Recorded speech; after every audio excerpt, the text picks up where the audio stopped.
नमस्कार, आपका शहर आपकी खबर में स्वागत है। मैं हूं आपके साथ अभिषेक। आपका शहर आपकी खबर में आज हम बात करेंगे उमरिया और सिवनी की और उठाएंगे इन शहरों के प्रमुख मुद्दे।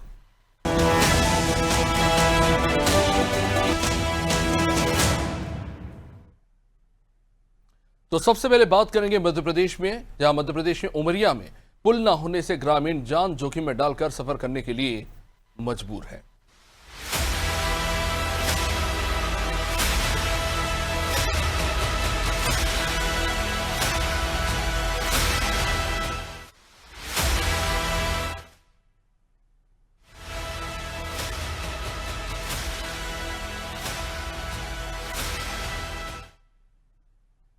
मध्य प्रदेश के एक प्रमुख पर्यटन क्षेत्र में हमने एक हादसा देखा, जहां एक बोट के पलटने से कितने ही परिवारों के लोगों की जान चली गई।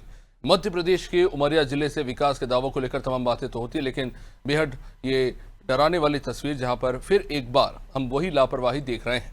यहाँ ग्रामीण हर दिन अपनी जान हथेली पर रखकर सोन नदी पार करते हैं और पार करने के लिए मजबूर हैं। सालों से पुल का निर्माण हुआ नहीं और जो निर्माण हो रहा था वो अधूरा है, और अब लोग बिना लाइफ जैकेट के वहां पे ठसाठस भरी इस नाव में सफर कर रहे हैं।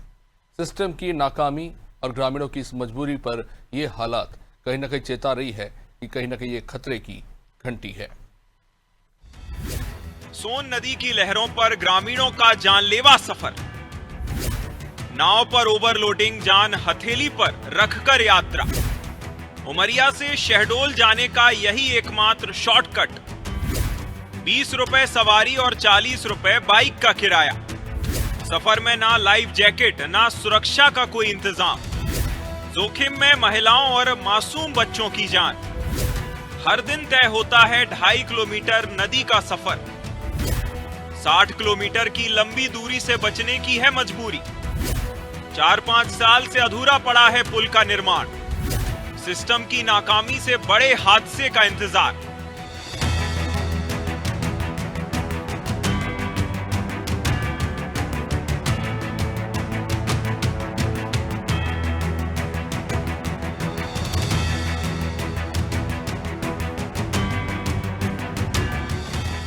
उमरिया जिले के मानपुर विकासखंड से सामने आई ये तस्वीरें महज एक खबर नहीं, बल्कि अधूरे विकास की खौफनाक सच्चाई है।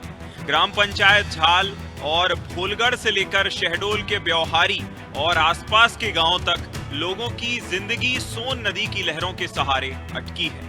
ग्रामीण हर दिन मजदूरी, नौकरी या अपनी रोजमर्रा की जरूरतों के लिए करीब 2.5 किलोमीटर का ये जोखिम भरा नदी का सफर तय करते हैं। महज 60 किलोमीटर के लंबे सड़क मार्ग से बचने के लिए नाव का सहारा लिया जाता है। 20 रुपए प्रति सवारी और 30 से 40 रुपए प्रति मोटरसाइकिल के किराए पर नाव में ठसाठस सवारियां और गाड़ियां भरी जाती हैं। नाव जब तक पूरी तरह फुल नहीं हो जाती, सफर शुरू नहीं होता। इस डरावने सफर में नन्हे मासूमों के साथ महिलाएं भी बैठने को मजबूर होती हैं। इस आधुनिक के दौर में आज भी लोग उमरिया जिले के वासी पाषाण युग में जीने के लिए मजबूर हैं। आप देख रहे होंगे, ये झील है, ये नदी है, और यहाँ पे कई सारी मोटरसाइकिलों के साथ में यहाँ पे कई सारी महिलाएं और पुरुष बैठे हैं। जो उमरिया जिले का ये आखिरी छोर झाल पड़ता है। मैं इनसे पूछूंगा, भाई साहब आप कहाँ जा रहे हैं इस नावका में बैठ करके? जा रहे हैं, ब्यौहारी जा रहे हैं। ये कहाँ से आ रहे हैं आप? तो आ रहे हैं यहाँ से बरही से। बरही से आ रहे हैं। तो बरही कौन सी जिला में पड़ती है? बरही उमरिया जिला में है। और ये ब्यौहारी कौन सी जिला में? ये शहडोल जिला है। कितने वर्षों से आप यहाँ निरंतर आते हैं और जाते हैं? तो कम से कम 20 वर्ष हो गए ना। तो 20 वर्ष से आप निरंतर आते और जाते हैं। क्या आपको इसका क्या चार्ज होता है उधर से उधर ले जाने में? इसका चार्ज वही करीब आने जाने का 40-50 रुपए तो लगता ही है। 40 से 50 रुपए कंटिन्यू लग जाता है। क्या आपको बरसात के समय में क्या यहाँ पे समस्या होती है, दिक्कतें होती है? समस्या बहुत ज्यादा होती है, अब तो देख ही रहे हैं सामने जो है। क्या कभी शासन प्रशासन इधर आया है, इधर कभी आपकी बात रखी है? नहीं, ऐसा तो कोई नहीं, सुनने वाला तो कोई नहीं है, ऐसा तो नहीं हुआ है। शासन और प्रशासन को आप इस बारे में क्या बताना चाहते हैं, क्या जानकारी देना है, कितनी समस्या हो रही है आपको? उनको यही बताना चाहते हैं कि हमारी समस्या दूर हो, इसका ध्यान दिया जाए। जो है ये जो पुल बन रहा है अभी तो पूरा हुआ नहीं, काफी वर्षों से चालू है, और उसको जल्दी से जल्दी बनाया जाए। लोगों को बड़ी समस्याएं हो रही हैं। रिक्स वाला तो है, ये है तो सामने है, जो भी है यही चीज है सब। इस नाव में हम भी सफर कर रहे हैं और सवार हैं। हमें डर लग रहा है कि उस पार से इस पार तकरीबन 2 से 2.5 किलोमीटर की दूरी है। ऑपरेटर साहब वहां पे है। ऑपरेटर साहब बड़ी धीमी गति से उस पार से इस पार नाव को लेके जा रहे हैं। यहाँ पे कुछ देखेंगे उस तरफ भी कुछ यात्री, कुछ लोग मोटरसाइकिल लेकर के खड़े इंतजार कर रहे हैं। मैं दीपक विश्वकर्मा, आनादि टीवी, उमरिया। इस पूरे सफर में आपात स्थिति से निपटने की कोई व्यवस्था नहीं है, यानी हर यात्री भगवान के भरोसे ही है। बरसात के मौसम में ये जोखिम कई गुना और बढ़ जाता है। सोन नदी के उफनते पानी और तेज बहाव के बीच डगमगाती नाव को देखकर हर चेहरे पर मौत का खौफ साफ नजर आता है। सबसे बड़ा सवाल यह है कि आखिर ये मजबूरी कब तक रहेगी। करीब 4 से 5 साल पहले ये पुल निर्माण का काम शुरू हुआ था, जिससे लोगों में उम्मीद जगी थी कि अब जिंदगी आसान होगी, लेकिन आज भी वह पुल अधूरा पड़ा है। ये अधूरा पुल अब सिर्फ एक ढांचा नहीं, बल्कि ठहरे हुए विकास का प्रतीक बन चुका है, जो प्रशासन को मुंह चिढ़ा रहा है।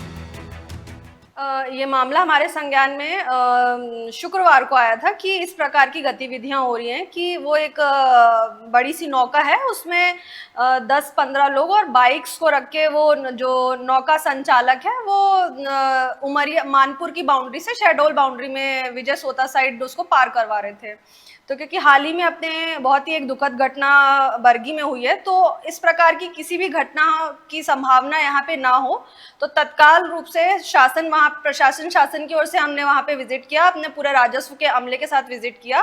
मौके पे भी हमने ये चीज़ देखी कि वो नौका संचालक कम से कम उस दिन 10 यात्री थे और 4-5 बाइक्स थी जिनको वो क्रॉस करवा रहे थे। तो हमने बहुत स्ट्रिक्ट रूप से उसको निर्देशित किया है कि विदाउट लाइफ जैकेट्स इस प्रकार की गतिविधियां बिल्कुल नहीं होनी चाहिए। यदि फ्यूचर में हमारे संज्ञान में आता है कि वो जितनी कैपेसिटी है बोट की, सुरक्षा मानकों को अनदेखा करते हुए यदि वो लेके जा रहा है यात्रियों को, तो उसकी बोट को हम जब्त करेंगे। सोन नदी पर अधूरे पुल और खतरे में फंसी जिंदगियों के बीच अब ये देखना होगा कि प्रशासन की नींद किसी बड़े हादसे से पहले खुलती है या नहीं। अनादि टीवी के लिए उमरिया से दीपक विश्वकर्मा की रिपोर्ट। तो हमारे साथ हमारे सहयोगी दीपक इस वक्त जुड़े हुए हैं। दीपक, इस नाव को देखकर तो मुझे यही लगता है कि ये नौका विहार का एक बहुत ही बेहतरीन साधन है, क्योंकि एसडीएम साहिबा तो ये कह रहे कि उनके मामले में, उनके नज़र में, संज्ञान में आया है ये मामला। मेरा सीधा सवाल ये है कि जैसा कि मैं इस नाव में देख रहा था कि जितने लोग नहीं थे उससे तो बाइकें वहाँ पर थी, कोई इमरजेंसी हो जाएगी, किसी को अस्पताल पहुंचाना है आधी रात को, तो वो क्या करेंगे और कहां जाएंगे और कैसे जाएंगे? दीपक जी मैं बताना चाहूंगा मैं स्वयं और हमारी टीम, आनादि की टीम जब उस जगह पहुंची, झाल ग्राम पंचायत पहुंची, और वहां के ग्रामीण काफी ही ज्यादा परेशान थे। इधर का लगभग शाम का 4 बजे का वक्त हो रहा था और कई सारी गाड़ियां, कई सारी महिलाएं, पुरुष इस ओर से उस ओर जाने के लिए खड़ी हुई थी। नाव का तकरीबन 3 से 4 नाव वहां पे चलती है। और रही बात जो महिलाएं, जो गर्भवती जो महिलाएं होती हैं, उनका नजदीकी व्यवहारी जो शहडोल जिले का व्यवहारी क्षेत्र पड़ता है, जो कि नजदीकी अस्पताल वहां होता है। और इस बीच में वो सिर्फ और सिर्फ यही एक सहारा है, नाव का सहारा है, जो कि रोड भी है। जो रोड है तकरीबन 60 से 65 किलोमीटर की दूरी को तय करती है, और इसीलिए ग्रामीण एक शॉर्टकट रास्ता अपनाते हैं। दीपक, जिस क्षेत्र की हम बात कर रहे हैं, जाहिर तौर पर सोन नदी बहुत बड़ी है, आसपास के क्षेत्र में पुल तो होगा ही, लेकिन जिस क्षेत्र की हम बात कर रहे हैं वहां के आसपास पे जो पुल है उसकी दूरी कितनी है उस क्षेत्र से? जी अगर हम बात करें पुल की, तो यहाँ पे सरासर जो सेतु विभाग है, सेतु विभाग की यहाँ पे कमियां साफ तौर पे देखी जा रही है। 4 से 5 वर्ष हो गए। दीपक, मेरा सवाल यह है कि पुल उस क्षेत्र से कितनी दूरी पर है, कितना दूर है? क्योंकि इनको अगर नाव से जाना पड़ रहा है अपनी बाइक और परिवार को लेकर, तो जाहिर तौर पर उनको ये विकल्प सस्ता लगता होगा। तो जो पुल है वो कितनी दूरी पर इस क्षेत्र से अंदाजन?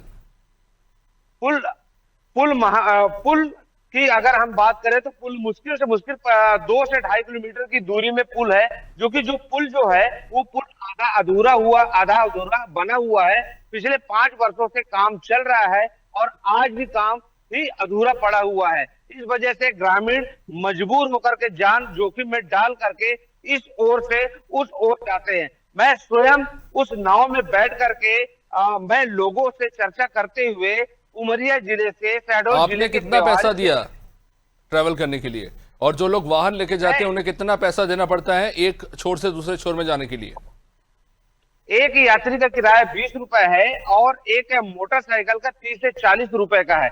मैं जब स्वयं वहां पे गया तो इस ओर से उस ओर जाने के लिए मुझे 10 से 20 रुपए देना पड़ा। जी जी, तो दीपक 40 रुपए वहां के लोग देने के लिए तैयार है उस नाव के लिए।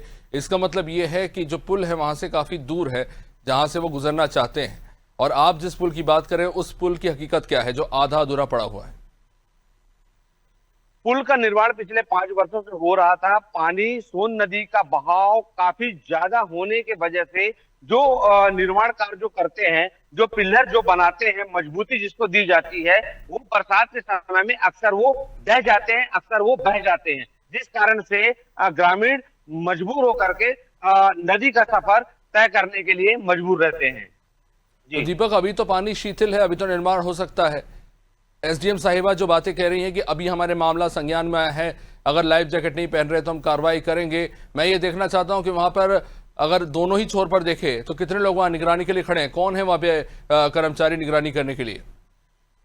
देखिए, जब आनादी टीम ने जब कलेक्टर महोदया के पास में जब ये बात को रखी तो तत्काल उन्होंने मामले को संज्ञान में लेते हुए एसडीएम को तत्काल वहां पे झाल ग्राम पंचायत जाने के लिए निर्देशित किया, और वहां पे जो शेड्यूल जो व्यवस्था जो बनाई गई तो वहां पे नायब तहसीलदार पटवारी आरआई पटवारी को वहां पे उस झाल में जहां से लोग आते और जाते हैं वहां पे उनको वहां पे स्थापित किया गया, रोका गया है। वहां पे रोक लगाने की भी व्यवस्था की जा रही है। आने वाले समय में बरसात नजदीक है तो इस वजह से वहां पे बैरिकेड लगाया भी जाएगा और इन 2 से 3 महीनों के लिए वो वहां से आवागमन को बंद किया जाएगा। नहीं तो दीपक, वैसे भी जाहिर तौर पर जिस तरह से वहां पे लंबी लहरें चलेंगी सोन नदी में, वैसे भी वो नाव चल नहीं पाएगी। बात यह है कि एसडीएम साहिबा जो बात कर रही हैं, जिनसे आपने बात करी, उनसे आपने बाइट ली, तो ये कितने समय से वहां पे कार्यरत है? क्या उन्हें जानकारी नहीं? इतनी बड़ी संख्या में महिलाएं, बच्चे, पुरुष और छोटे छोटे लड़के ट्रैवल करते हैं और एक ने भी जैकेट नहीं पहना हुआ है, और नाव का जो संचालन कर रहा है क्या वो आधिकारिक तौर पर संचालन कर रहा है? उन्हें ये संचालन करने का अधिकार क्यों दिया? क्योंकि अभी हमने जबलपुर में एक भयानक हादसा देखा जहां पे कितने परिवार उजड़ गए क्योंकि एक नाव पलट गई, और यहां पर भी क्या इसी बात का इंतजार हो रहा है? दीपक,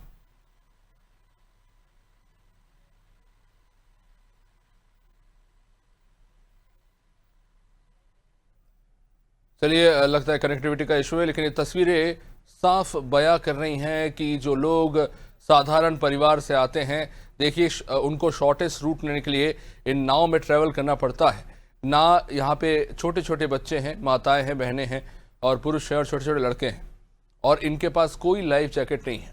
गनीमत है कि वहाँ पे भी पानी शिथिल है, इतनी लहरें नहीं हैं। अब से कुछ ही हफ्ते पहले हमने जबलपुर में एक घटना देखी जहाँ पर लहरों के चलते एक पूरी की पूरी नाव क्रूज पलटी और कितने परिवारों ने अपनों को खो दिया। और यहाँ पर क्या इस बात का इंतजार हो रहा है आखिर जिस पुल का निर्माण हो रहा था वह आधा अधूरा क्यों रह गया? और एसडीएम साहिबा ने जिन शब्दावली का इस्तेमाल किया वो अपने आप में शर्मनाक है और प्रशासन के ऊपर सवाल खड़ा करता है कि हमारे संज्ञान में ये मामला आया। क्या उन्हें ये जानकारी नहीं है कि कितनी बड़ी संख्या में वहाँ के स्थानीय ग्रामीण इन नाव पर डिपेंडेंट हैं, यानी कि इनके ऊपर निर्भर हैं, और उसके बावजूद भी इसको लेकर कार्य नहीं किया जा रहा संजीदगी के साथ? ये अपने आप में एक बड़ा सवाल खड़ा करता है। देखिए आप, किसी के पास कोई लाइफ जैकेट नहीं है, अगर ये नाव पलटी तो आखिर इसके लिए कौन जिम्मेदार होगा?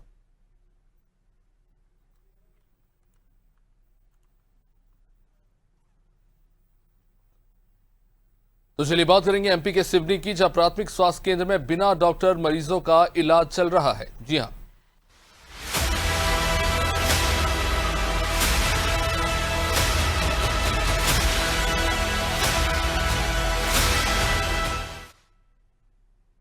सिवनी जिले के भोमा प्राथमिक स्वास्थ्य केंद्र का ये हाल। स्वास्थ्य व्यवस्था कितनी बदहाल है आप समझ सकते हैं इन तस्वीरों से। जिला मुख्यालय में तकरीबन 15 किलोमीटर दूर स्थित एक स्वास्थ्य केंद्र में बीते 4 महीनों से डॉक्टर ही नहीं है। तकरीबन 40 गांव के ग्रामीणों को इलाज के लिए यहां आना पड़ता है, भटकना पड़ता है।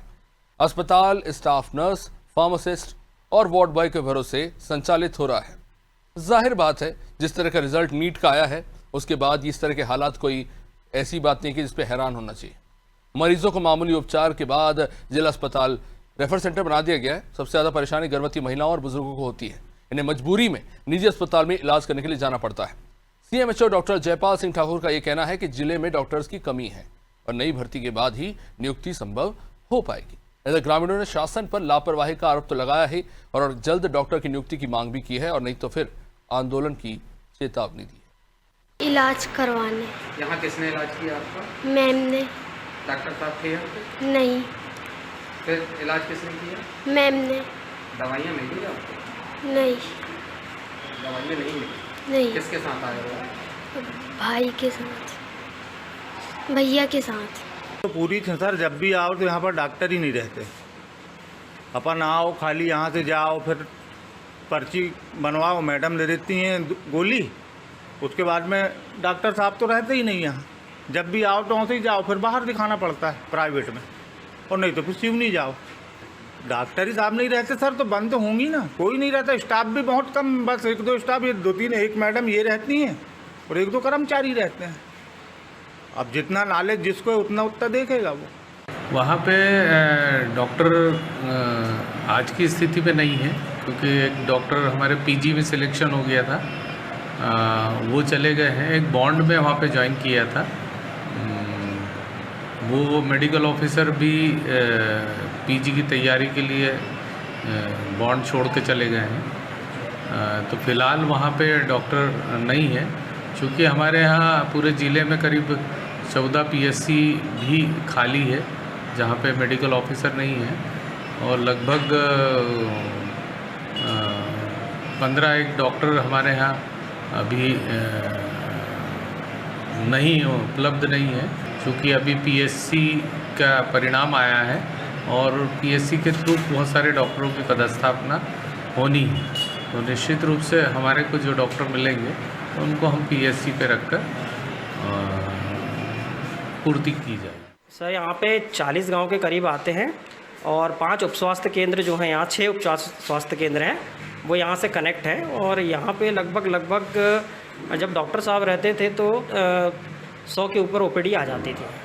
डॉक्टर साहब जब उपलब्ध थे तो 100 पेशेंट पर डे आते थे। अभी डॉक्टर साहब पिछले 3 महीने से नहीं है, क्योंकि हमारे यहाँ डॉक्टर रमेश सारे जो थे उनका सिलेक्शन पीजी में हो गया है रेगुलर कोर्सेज में, तो वो चले गए हैं। तो अभी 3.5 महीने से कोई डॉक्टर नहीं है अपने यहाँ, तो अब पेशेंट हम ही देख रहे हैं।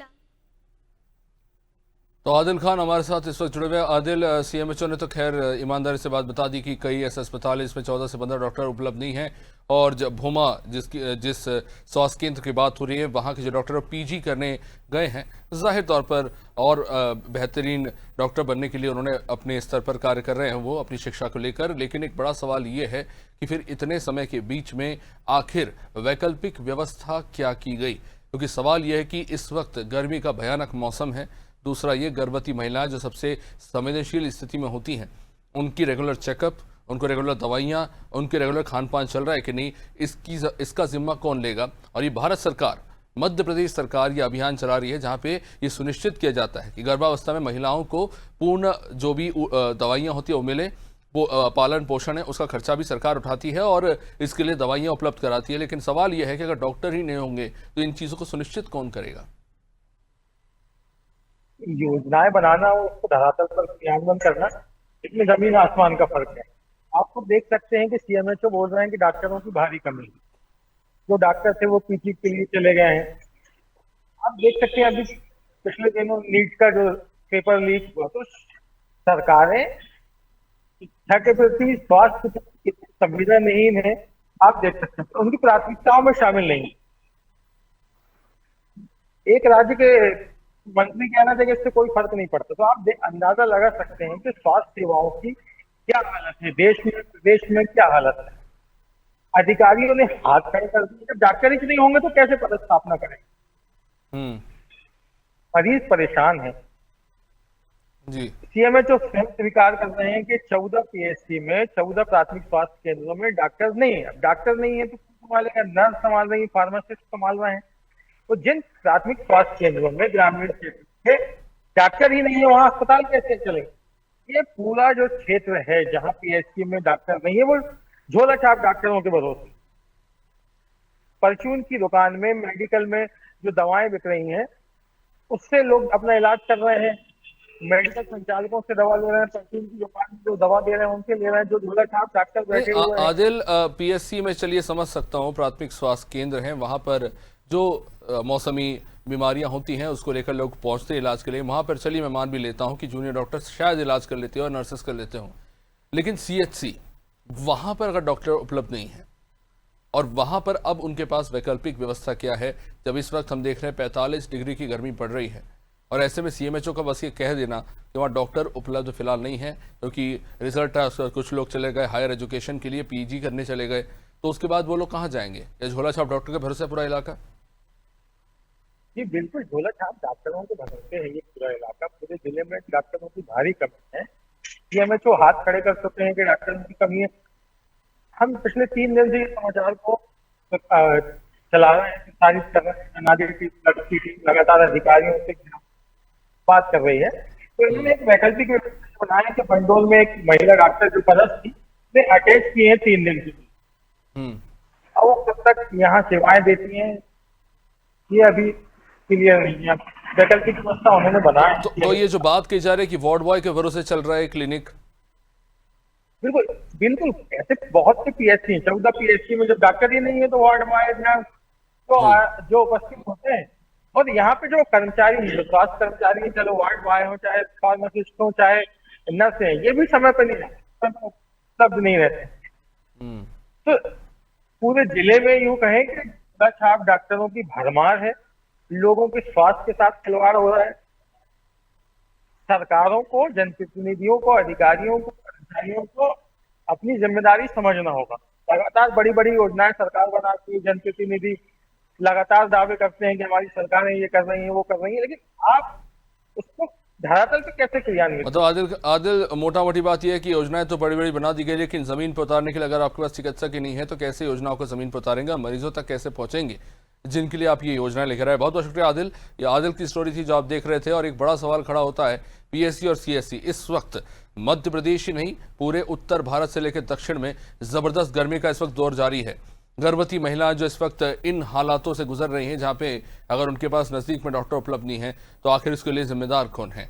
दवाइयां अगर वार्ड बॉयज लिख रहे हैं तो फिर आखिर क्या है स्वास्थ्य व्यवस्था? ये अपने आप में एक सवाल है। फिलहाल आपका शहर आपकी खबर में इतना ही। आप देखते रहिए आनंद टीवी। नमस्कार।